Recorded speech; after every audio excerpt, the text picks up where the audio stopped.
Eric Cartman is the embodiment of manipulation, selfishness, and anti-Semitism. But, although it sounds absurd to say this about the most cancelable character in the series, Cartman has shown in very few episodes that, deep down perhaps, he still has the chance of not being classified as a complete psychopath, and maybe not going straight to hell.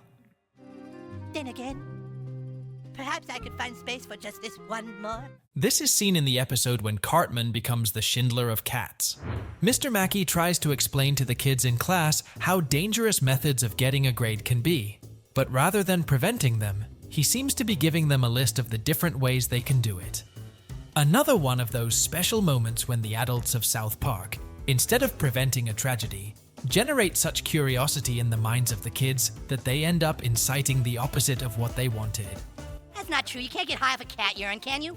It is then that Mr. Mackey talks to them about the prevention of one of the most popular methods of the moment: the urine that male cats expel when another male cat is in their territory. As expected, the boys gather at Cartman's house, the best place in all of South Park, to conduct dangerous experiments without supervision. And they test how effective cat urine is. As expected, Cartman proposes the only immortal in the room, and Kenny ends up being the test subject of the experiment. Okay, you ready, Kenny? Maybe this action doesn't help Cartman's image as a non-psychopathic person in this ranking. But hey, we all know that Cartman's few moments of kindness will never have anything to do with Kenny. They manage to get Mr. Kitty to release his marking urine, and this takes Kenny on an extrasensory and extraplanetary trip in a Pontiac to what seems to be the world of his fantasies, with breasts everywhere you look. Then bathe with my daughter in the fountain of Varna. Kenny lives out his fantasy almost completely, but as he's about to take a bath with the big-breasted woman, he's dragged back to reality by Cartman's voice, who stops Kenny from continuing to strip naked in the middle of the street. Wake up, Kenny! You alright? Which I personally think would rank as a good deed on Cartman's resume. But Kenny doesn't take his friend's intervention well, and turns into an aggressive addict who doesn't want anyone's help. Gerald Broflovsky sees the news on television, where they call the practice cheesing. Cheesing. Why cheesing? Because it's fun to do. Kyle's father is horrified, and together with his wife, they decide to protect South Park from cheesing. And of course, they prefer to blame the cats than to accept the decline of their city, so they decide to make cats illegal. With my super lawyer powers, we can rid our town of cats so that our kids can never get high again. The DEA rounds up all of the cats in South Park, even removing them from their homes and families. This is when Cartman's heroism begins, as he denies the existence of Mr. Kitty to the DEA, whom he secretly hides in the attic and throws him a diary. Here, write a diary. So that he can probably write about the misfortunes of living secluded in an attic because of the opinion of a political social group. Where have I heard this story before? Anyway, Cartman's kindness only increases throughout the episode, as it's not only Mr. Kitty, aka Kitty Frank, that he protects, but his heart is touched when he sees a cat and little kittens who hadn't been found by the DEA. I can't hide any more cats, Mr. Kitty. I'm in trouble enough as it is. All right, fine. And he decides to hide them as well. A strange and incredible change for someone who fed his own parents to Scott to Norman, don't you think? But this video is about saving Cartman and not sinking him further. He takes care of that himself. Kenny is in the throes of his addiction and is caught by a worried Kyle cheesing. Kyle confiscates the cat, We gotta keep this away from him. which ends up being found by his mother in his bedroom and is accused of being the cat urine addict. And not even the old ancestral phrase can save him. All right, look, that isn't mine. I'm just holding it for a friend. Gerald, offended, decides to take the cat away from his son to the basement, but begins to have an internal fight, revealing that he is an ex-addict and has been clean for 10 years without cheesing. The addiction is stronger than him, and Gerald ends up giving into the cat urine and cheese once again. I'll just do it one more time. One last time. Cartman continues to receive requests from his neighbors to hide their cats and fails to refuse to save them. But we know that the balance of the world is not complete if one of Cartman's actions does not endanger the lives of another, and he finds that saving the cats in his attic is about to kill Kenny. who finds the largest reserve of cat urine in the city. Fat kitty! Bad kitties. Kenny already finds himself back in the fantasy world, where he ends up confronting Kyle's father over the big-breasted woman. This is how an epic battle ends up developing in Breastriery in Nipopolis, and the reality of Gerald and Kenny is shown, just two addicts fighting in a litter box. Dad? Dad, what the hell are you doing? They've been going at it for a good 30 minutes. Kyle and his mother observe the worst side of Gerald, driven by addiction, and Kyle's father ends up apologizing to everyone for his actions, publicly declaring that it is not the cat's fault, as it is a natural process, but it is the people's decision to use them. The point is, I was wrong. It's time to legalize cats! All the cats are released and returned to their homes by the DEA. Cartman ends the episode with a great reflection on persecution and deprivation of freedom, and on the innocent beings who suffer, and Kyle interrupts him to tell him what we all wanted to shout at him since the beginning of the episode. And you don't see any parallel between that and anything else in history. But Cartman returns to his natural state after being the cat Schindler of South Park and says he doesn't see any similarities. The episode ends with Cartman returning to his normal self, leaving kindness behind, and with Kenny now becoming addicted to flowers. And we return to the natural balance of things. The episode that remains in the next place is one of the few times that Cartman put aside his own interests and collaborated to send a whale into space. And even though it's not primarily his idea, let's give him the chance to think that not interfering in the boys' plans is also a sign of empathy, which is something we know Cartman doesn't have in abundance. The boys are at Sea Park, where they watch the tricks of the star of the show, the orca whale Jambu. Everyone enjoy-atters to CA's the show, and Jambu splashing them with water, which seems to be the only thing that really Martman about Sea Park. I'm totally wet! This is awesome! When it's over, Stan, Cartman, and Kenny head off to another place, but Kyle is curious to know more about what happens to Jambu after the show. As he watches Jambu closely, Kyle is shocked to hear the whale speaking to him. It sure is nice to have somebody to talk to. Can't we talk more, please? Ignoring that Jambu's supposed voice is actually coming from Brian, one of the show's announcers. Jambu's fake voice tells Kyle of his dream of someday, "I wish that I could go up in space in a rocket ship." Which of course makes perfect sense to Kyle, who doesn't suspect that it's an absurd dream, even for an orca. Kyle goes to the other boys to show them that Jambu talks, but for a while Jambu remains silent, and a disbelieving Cartman decides they should leave. But it's just then that the announcers notice the boys return, and Jambu starts talking again. Please don't call me stupid. And the Brian's moment comes, when shows that his true talent is in creating invented stories, and gives the most impressive backstory to the orca, who suddenly changes his name to Wilzix, is very sick, and also wants to return to the moon to reunite with his wife and 3 children. Cartman once again shows that perhaps his weakness is with animals and not with humans, and that begins to distance him from being the most despicable being on Earth.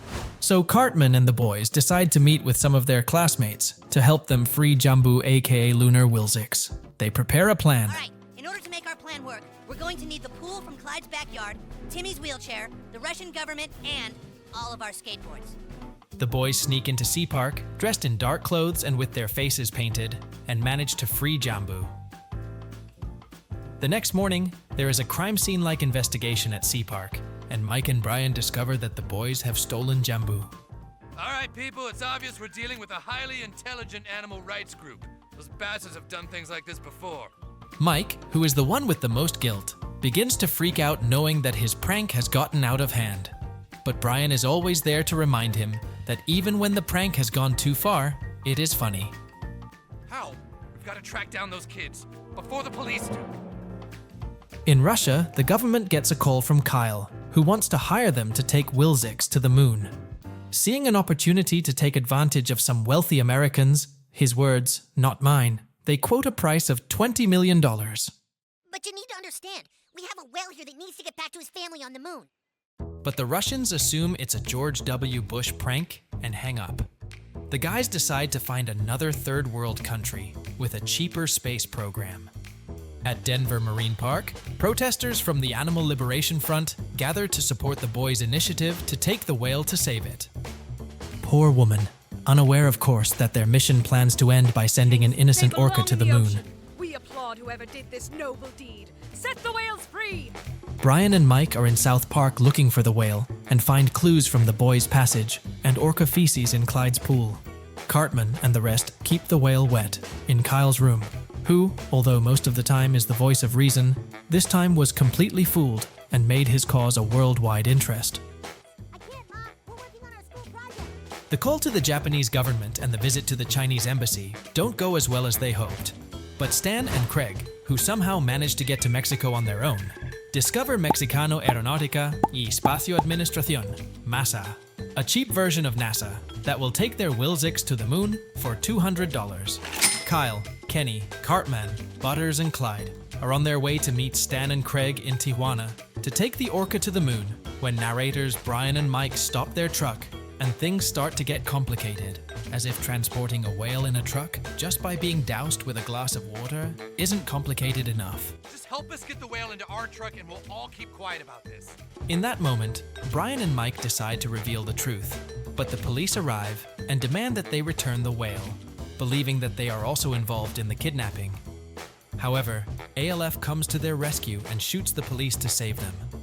Mike's body seems to absorb most of the bullets, dying while feeling that that joke went too far. Wasn't funny. But once again, Brian demonstrates the reason why black humor exists, and that is that even from the most tragic moments he manages to make a joke and affirms that even in that extreme, he is still thankful. Don't say that, Mike. It was funny. It just wasn't that funny this time. All the other times were still funny, Mike. They were still funny! At least it wasn't Cartman who declared this. Otherwise, this ranking would make no sense. The ALF leader takes the boys and the whale to Tijuana, bypassing the police. The Massa is preparing the rocket, and the boys manage to free Wilkesies in the sea. Kyle, Clyde, and Butters cry, but although Cartman does not shed a tear, it is undeniable that he remained attached to a plan that did not generate any personal satisfaction. Goodbye, William. And against all odds, the rocket takes off with Wilkes IZ tied up in a net, leaving the ALF leader, the police, and the manager of Sea Park speechless. Oh my god! The only happy ones are the kids who celebrate her fake arrival home, not suspecting that they sent her straight to her grave. So we see Wilkes IZ suffocated on the moon. But on the bright side, Massa kept its promise and sent the orca to the moon for $200. Now we understand why humans have not set foot on the moon again. Mexico has the answer. Maybe it's not the ending you were hoping for on a list of supposedly good things, but at least we can say that it wasn't just Cartman's fault, right? The next episode on the list shows that Cartman doesn't just do good things for animals, and that, although in his own strange and particular way, he also helps his friends, like the time when Cartman did something for love, although he ended up benefiting himself. The Asian girls at school show off yaoi manga, inspired by Tweek and Craig, in front of the entire school, which ends up creating a rumor that both of them are gay, and of course, leads the guys to wonder if it's the Asian girls who decide who is gay and what that's based on. And if it can happen to Tweek and Craig, could it happen to any of us? Tweek and Craig are taken to Principal PC's office, which is like a second home to Craig at, and end up receiving a long and explicit lesson on consent, although they repeatedly state that what they are said about is not true. But when Principal PC says something is a certain way, he's going to force you to accept that he's right. What matters, and the reason I brought you in here, is that you understand affirmative consent. Meanwhile, Stan talks to his father Randy about his confusion over who Asian girls arbitrarily decide to portray as gay in yaoi, fearing that he might be next. Randy, who knows nothing about the topic but is desperate to appear politically correct, he decides to guide Stan in the best way any father would. Yeah, they do. The Asians just, they just pick who they pick, and so it's the way it's always been. At Tweek's house, his parents celebrate and accept his gay status by rewarding him with money, trying to avoid more awkward conversations. Although I don't think there is a more awkward conversation than the reason why they adulterate Tweek's coffee. You're doing very well in this episode, Thomas. Your actions help to understand that perhaps Cartman is not the closest to being a psycho in the series. Cartman reflects on Tweek and Craig's relationship and the acceptance of gays, so he decides to help them be happy, an action that does not help him achieve any personal benefit. Who would have thought? At least there is a negative adjective that cannot define Cartman. I guess just because I don't understand it doesn't mean I shouldn't support it. Alright. Maybe you can help them along. He then begins to fantasize again about his alter ego Cupid Me, who helps him shoot Craig while he sleeps, but not before leaving him a gift, let's say Cartman style. I thought you might like that. Yeah, dude, you're hilarious. Cupid Me work seems to be done, but suddenly, things between him and Cartman start to get interesting. Cupid Me confesses his love to Cartman, which is basically Cartman's narcissism talking to himself. The love you should always put first is self-love. Great lesson, Cartman. The next day at school, the growing tension between Tweek and Craig leads to a fight, but it is dismissed as a lover's quarrel. And it seems that the drawings of Asian girls have much more power in public opinion than the opinion of those involved. Randy calls Xi Jinping to ask for clarification on Yaoi, but the Chinese president replies that it's done by the Japanese, not the Chinese. Calling Randy not one of the worst fathers in the series, he at least tries to get answers to his son's questions. Yes, that of course I do already know about homosexuality. So Kyle explains to Stan and the others what yaoi means, and everyone understands that what they saw isn't necessarily true. But the only ones who don't realize that yaoi is just that are Craig and Tweek, who decide to pretend that they are together and then break up. And Cartman, who continues to be obsessed with supporting the false love and his love drama with himself. I mean, with Cupid Me. Craig and Tweek have a public breakup, in which Tweek gets the better of his character and ends up making the conversation way more heated than it should be, leaving Craig in a terrible position in the public eye. And who the hell is Michael? Huh? You want to tell me that? At this point, Cartman knows he needs help from Cupid Me and seeks him out at a gay bar, where he agrees to go on a date with him if he helps sort things out. And I know how this sounds. Cartman is not at all interested in his peers' emotions, and just takes advantage of the situation to do what Cartman always does, make everything revolve around him. But at the same time, benefiting someone with his actions, or at least intending to, also helps the cause of this video. Eventually, Cupid Me gets Craig's father to accept his homosexuality, and Tweek and Craig make amends, effectively becoming the couple they denied being throughout the episode. Cartman goes on a date with Cupid Me and is found by his mother, given himself self-love. So even though Cupid Me was shown to be the real savior of the situation, the truth is that Cartman only thought about himself throughout the episode and did nothing to help Craig and Tweek. But at least he had the intention, even if it never left his own mind. However, Cartman has had another real moment of kindness, and it was in the episode where he feels empathy for his babysitter and helps her get revenge. Although his true intention was always to bring her down, and his heart softens in the end. But something is something. Cartman's mom hires Stan's sister Shelley as a babysitter, while Cartman acts like any other boy his age and plays cowboy to save his Salma Hayek doll from danger, just like I said, like any other boy his age. Leanne goes to an elegant party to watch the meteor shower, but not before warning Shelley that her son needs special care, which is nothing more than doing everything Cartman says. If his little woogums get cold, you can turn up the heat over here. And if he gets cranky, just play tummy rub-rubs with him and make sure he wipes good after he makes bears. But to the boy's surprise, this time he has to be on the victim's side and finds himself practically enslaved by Shelley, who invites her boyfriend Skylar. My boyfriend is coming over, so you go to the kitchen and you make us that pizza before I snap you in half like the little turd stick you are. Who is supposedly 22 years old, and that's not even close to being legal. He's like 50 years old. Cartman does everything he can to frame Shelley, including a brilliant plan where he tries to send Mr. Kitty with a picture of Shelley and Skylar about to kiss, but it is ruined by the cat's homebody lifestyle, and he ends up immediately returning to the house. Come on, Mr. Kitty, you could have done better.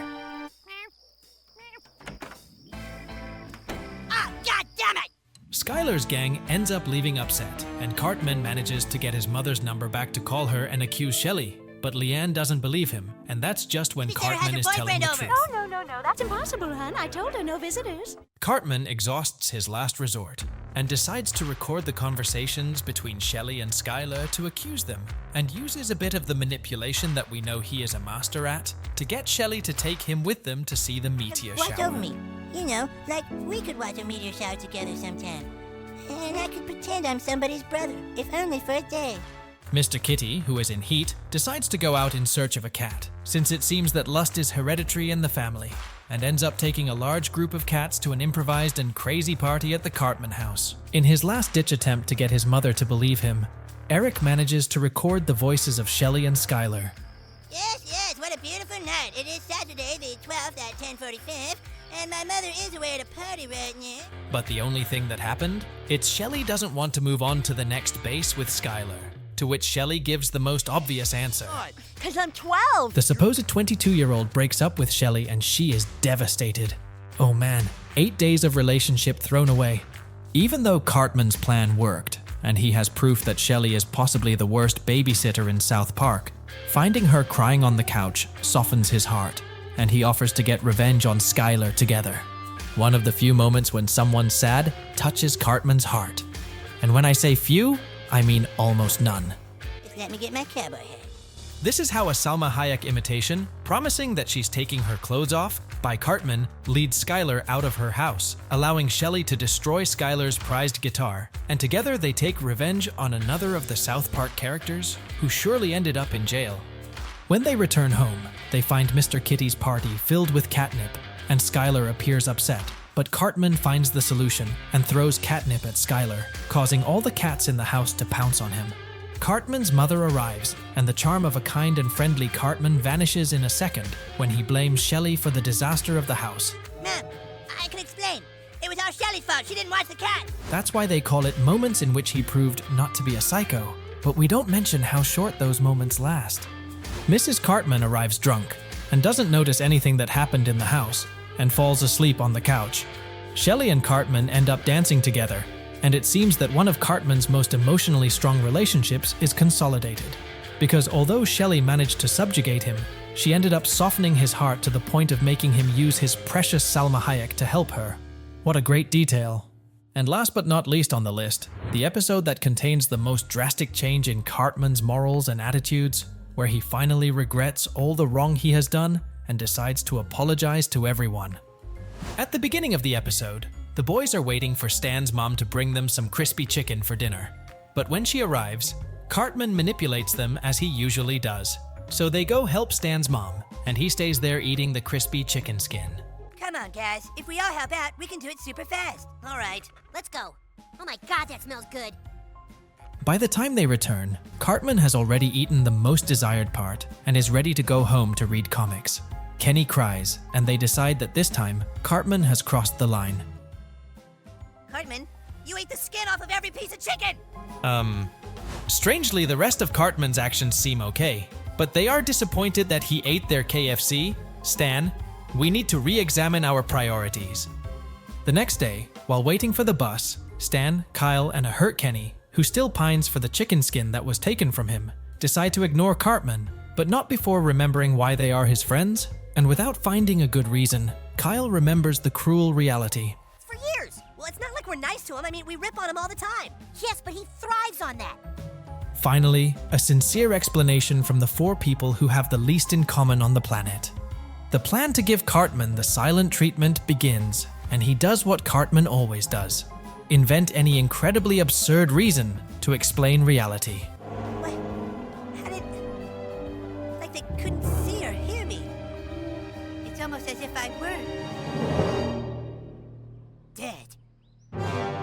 This is how Cartman ends up walking the streets believing himself to be a ghost, and when he gets home, he suffers when he sees the plumbers taking away his coffin, which is actually the toilet broken by so much chicken skin, and he hears his mother crying for him, although that is also a lie. And it is Leanne doing what she likes to do most with most of the men in South Park. In the schoolyard, the boys explain to their classmates the reason why they ignore Cartman and Kyle's description of him when he calls him. How come? Because he's a fat, racist, self-centered, intolerant, manipulating sociopath. And is enough for everyone to decide that it's a good time to ignore him too. Cartman begins to regret how he lived his life, and that's when Butters greets him and gets excited to meet the only human being who doesn't ignore him, But Butters freaks out when Cartman reveals that he's a ghost and begins to behave somewhat psychotic in front of his parents. I'm like the kid in that movie. I'm seeing dead people. Butters' parents tell him that he thinks he's seeing ghosts because he has such a big imagination, but he panics again when Cartman suddenly appears inside his room and makes them threaten him with grounding if he continues to act crazy. Okay, so Cartman doesn't even try, but either way, he's always ruining innocent Butters once again. Well, you better stop having nightmares or else you're gonna be grounded. Cartman decides that his spirit is anchored to the earth for some reason, and that's why he can't go to heaven. Ironic, huh? That Cartman believes he has a place in heaven, but after another racist comment, because it seems that not even death can change that aspect of him. Cartman becomes aware that he must say goodbye and apologize to his loved ones, showing that deep inside, he does have regrets, although he almost never shows them. Otherwise, eating the skin of a chicken would not lead him to such reflection. Butters apologizes to Cartman's mom instead, and in Cartman's own words, Better son sometimes. He wishes he would have been a better son sometimes. It's just that I got... isn't this Eric's moment of greatest regret? Even though he had to think he was dead to get to this point, it's an unforgettable moment. Cartman cries, his mother cries, and of course, Butters does too. On the other hand, the apologies to Kyle don't go so well, and seem more like another one of his anti-Semitic speeches. God forgave the Jews. You should be able to forgive me. Kyle rejects the apology, and inside, Stan says that he also received a strange visit from Butters and Cartman. After saying goodbye to everyone close to him, Cartman is ready to leave in peace, but no light comes down from the sky to take him away, and Butters thinks that perhaps his soul does not rest in peace for some bad thing he has done. Which leads them to an almost endless list of terrible things that condemn Cartman to not being able to leave the earth. I tried to have all the Jews exterminated last spring. Oh yeah, and there's this one kid whose parents I had killed and then made into chili, which I fed to the kid. Cartman decides to avenge all his crimes in the most useful way, putting on a musical while delivering fruit baskets to everyone he's ever hurt, which of course is roughly every citizen of South Park. I'm gonna make it right. I'm gonna take a little time and set things straight. But this does not make him ascend to heaven, and in a fit of rage, he destroys Butters' room, showing that his bad behavior has not disappeared. It is only hidden by his great desire to finish entering heaven, or that his repentance lasted the minute and a half that the musical lasted. The destruction of Butters' room causes his parents to take him to an asylum for his behavior, where, well, rather than discovering his childhood traumas, they generate 10 more traumas. Don't worry, Mr. Stotch. Whatever traumatized your son in his past, we'll find it. When everything seems to be over and Butters can rest in peace, Cartman appears again to torment him and force him to go to a psychic to discover the reason why he is still on this plane. Dr. Lindsay, expert in the paranormal. She can tell us what to do. The psychic tells Butters that the lost souls are here because God has a greater purpose for them, and that she's seen ghosts too. A sham, because she ends up freaking out when Butters tells her that Cartman, who's been by her side the entire session, is the ghost. They are interrupted by a news report about the criminals who took hostages at the Red Cross, and Cartman assumes that is the reason he is still on Earth. A surprising transformation for Cartman, who goes from being a complete narcissist to, well, being a complete narcissist who can do things for others. Upon arriving, he decides he's going to go in and scare the crooks away, so Butters will release the hostages. So he puts on a poltergeist-style show, and the crooks are left stumped, which serves as a distraction for Butters to free the hostages and the police to subdue the crooks. Finally, the moment arrives when Cartman believes he has done everything necessary to go to heaven and dedicates the most tender words he has ever said to Butters. I think that through this whole thing, we've really become friends. Cartman seems ready to leave with a clear conscience and suddenly becomes a character completely worthy of never being called psycho. But the moment is ruined by Stan, Kyle, Clyde, and Jimmy, who recognize that what he did was a good deed and will stop ignoring him. We didn't think that by pretending you didn't exist you would really change, but you really have. Cartman undergoes a rapid transformation and becomes upset with the innocent Butters, threatening him for making him believe he was a ghost. And this is how, once again, the fault is of another and not of himself, even though all of that happened because of something that only he could have thought of. So we have our usual Cartman back, even though we did our best to make him seem like a non-psycho.